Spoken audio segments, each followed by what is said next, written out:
Glad to know you're still there. We're talking more on the Nigeria CCTV scandal.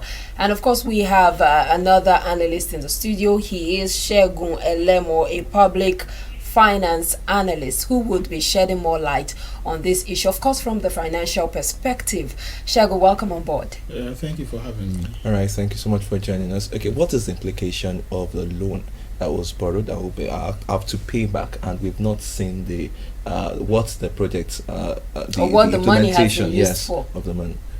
Well, if you ask me, I think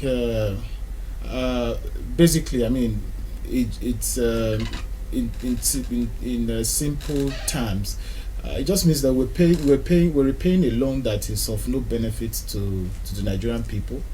Like many other public projects, public contracts that fail in the process of execution.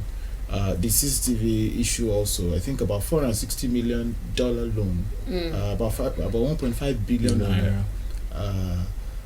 I remember that project in 2010, but it goes to show our contracting process is not transparent, and public officials doesn't seem to be accountable to anyone. So, an administration, awards a project, and then there is no trail as to who gets what and who doesn't account for what. And at the end of the day, another administration comes in and then uncovers the scam, involved. The only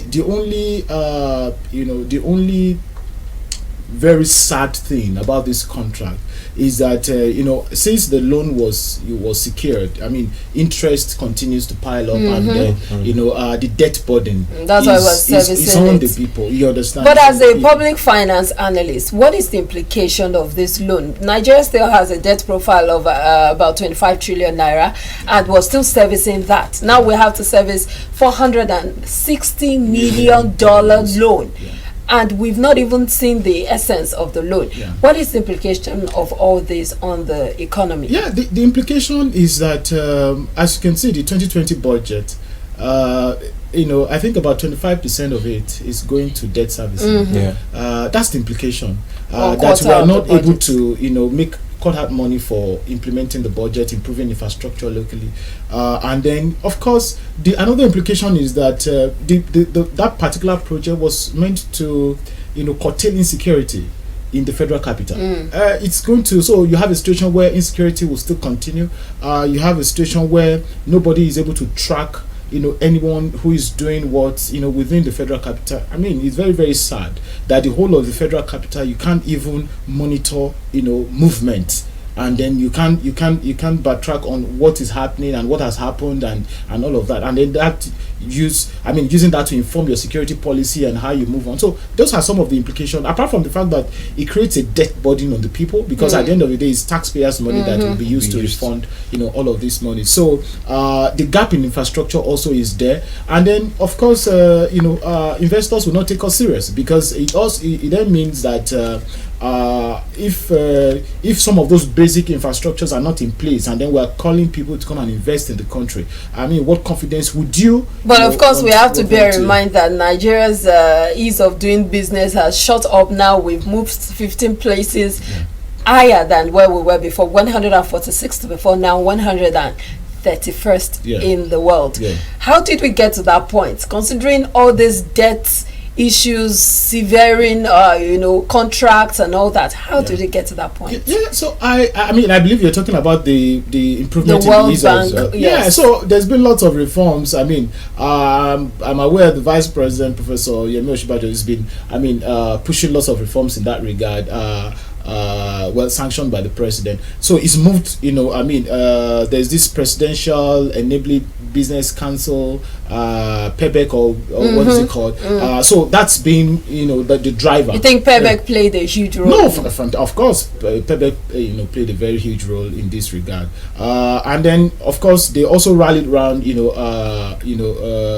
agencies like the Corporate Affairs Commission, the FIRS, and all of that. And then it's now reflected in, two consecutive improvement now in the ease of doing business. But like someone was telling me over the weekend, that the problem Nigeria has is not that we don't have sectoral growth or growth indicators in some areas, but because of the way growth and development is structured, all parts of the economy must grow together for you to really experience growth. So, for instance, if you're having improvement in ease of doing business and there is very high insecurity or very huge infrastructure gap, there's still no growth. Which makes the question very salient. The question of how is it easy to do business when insecurity is the order of the day. So that's the because the parameters, the indicators they look at in measuring ease of doing business. So they look at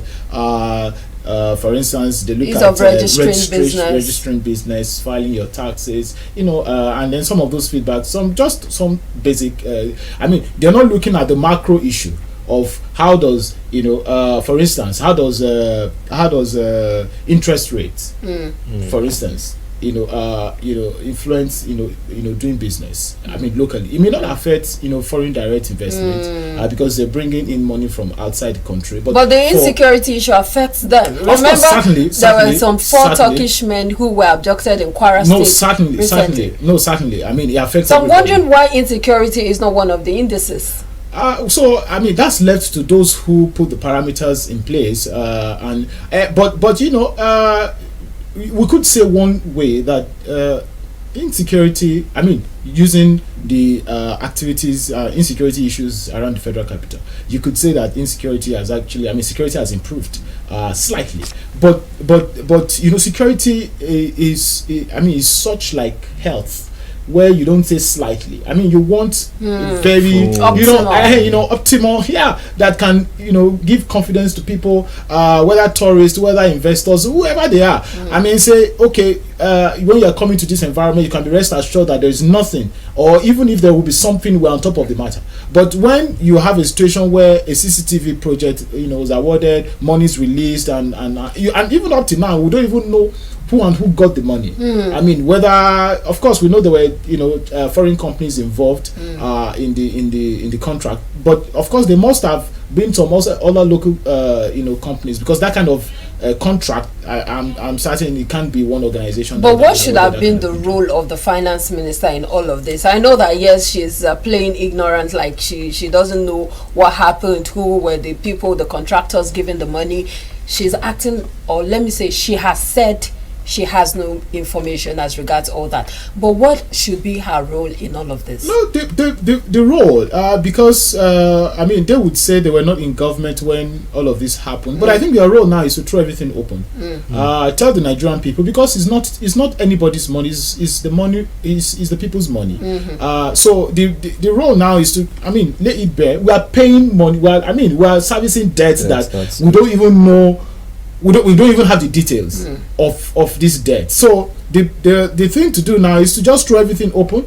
Who got what, and what is going to be done about them? Are they refunding the money to the federal treasury? If they are not, are they going to be prosecuted? Are they going to? So somebody just has to ask question. But if you say that she acts as if she doesn't know, I don't think that's the best. It's not funny when we have the administration saying that they are not aware of what happened in the past administration. Is there no documentation? No. Government is a continuum. No administration should be a continuum. Yeah, is it actually a continuum in Nigeria? I know it is. That's the case.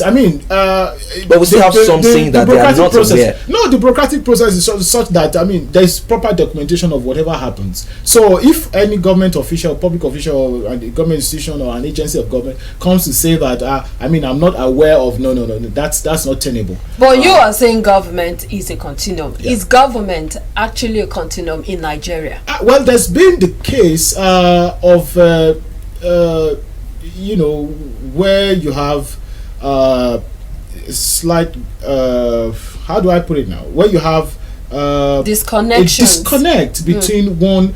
There's no link, even if there are two different parties with, parties in Nigeria don't even have ideologies, but what I mean is with different ideologies. You have it in other democracy where it has to be a continuum. You continue from where the other guys stopped, and then you move the country forward. But in the case of Nigeria, because of the egoistic way of our politicking and all of that, someone says I can't allow you to take credit for this, I can't allow you to take credit for that, and then as such I'm going to disconnect from the policies, from the programs, from the projects and everything. And then at the end of the day you discover that it litters the whole country with abandoned projects, not executed and all of that, and then you waste public money and then all of that thing involved. But ideally it's only in Nigeria where you have, I mean not just in Nigeria but some other places, but of course we're in Nigeria, we're Nigerians. So ideally you're supposed to have, government is supposed to be a continuum where there's proper link between one administration, even if there are different political parties taking power, but it's not been in that case in Nigeria. But I think it's a little bit, it's slightly different from this administration. There's been some kind of sense of continuity. For instance, when the president took oath of office in 2015, he quickly finished some of the rail projects that were started by the former president Goodluck Jonathan, and then some other road projects and the like. So there's been some kind of link, saying that okay. But I think politicians need to be more responsible and ensure that government is actually a continuum. All right, paying back this loan. Do you think Nigeria borrowing another loan to pay back this loan, and looking at all the debt we have on ground, do you see Nigeria borrowing again to pay back loans? Yeah, we will continue to borrow. There's no revenue locally. You recall the price of crude right now is around $57 per barrel. We want to produce 1.8 million barrels per day. We want our budget is 10.3 trillion. The recurrent expenditure is almost 4 trillion. So when you look at all of that, there's really no finance, except for the fact that federal government now is raising VAT from 5% to 7.5%. There's really no money, which is another finance. Issue. There's really no money to finance. So even the budget itself, we are borrowing money to finance the deficit on the budget. So in terms of the loan, like I mentioned earlier, about 25% of the budget already is going to loan debt servicing. So, and that's not to mean that we have paid back the loan. I mean, that just means that you are, paying interest, you are paying, and then you are paying back part of the loan and all that. But, it's such that as long as the loan continues, the interest continues to accrue. So, it's not, so if you don't pay back, you recall when our loan was cleared during the former president Obasanjo, nobody ever thought that we would find ourselves in this mess again. But public officials have just been kind of irresponsible with public finance. So, which calls to question the issue of transparency and accountability, as we've said earlier. Why is it that we don't have some form of record to bring these people to accountability, to ask questions? Shouldn't there be, like, for instance, SERAP is just coming out to question this now. Shouldn't there have been some form of audit, something to check, and this issue should have been identified before now? Don't you think? I'm sure somehow, because the bureaucratic process is such that it's a little bit complicated.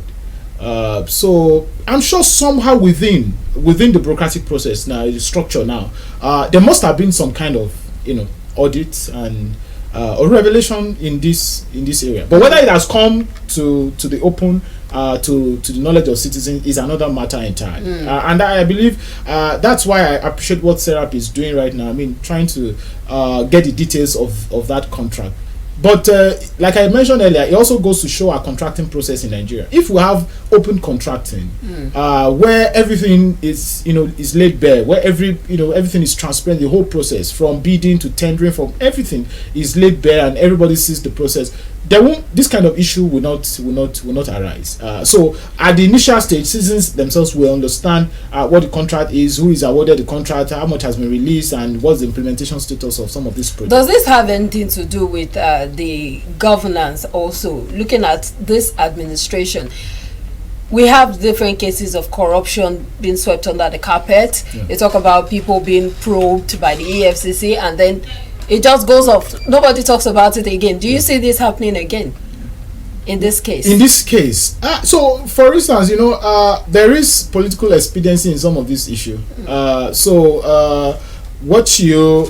It depends on who and who is involved. Yes, if it depends on who and who is involved.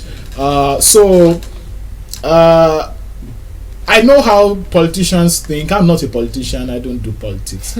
But of course, I know how politicians think and how they reason. So like I said, it depends on who is involved. Let's see who is involved first. On the local That's scene. if we get to see Yes. those who are involved. Yes, so let's not been swept under the carpet. That's the issue. But we have to go. Thank you so much, Segun Elemo, Yeah, thank you so much for lending joining us. your voice to this issue. We've been discussing Nigeria's CCTV contract scandal, and of course, looking at it from the financial perspective. It's now time for us to join our Lagos studio. We'll be wrapping up from Ibadan here. My name is Omobolanle Adeshuyi. Thank you so much for being a part of the program. Thank you so much for joining us today. Over to Lagos, as she said. My name is Oluwabemiga Olabisi. Bye.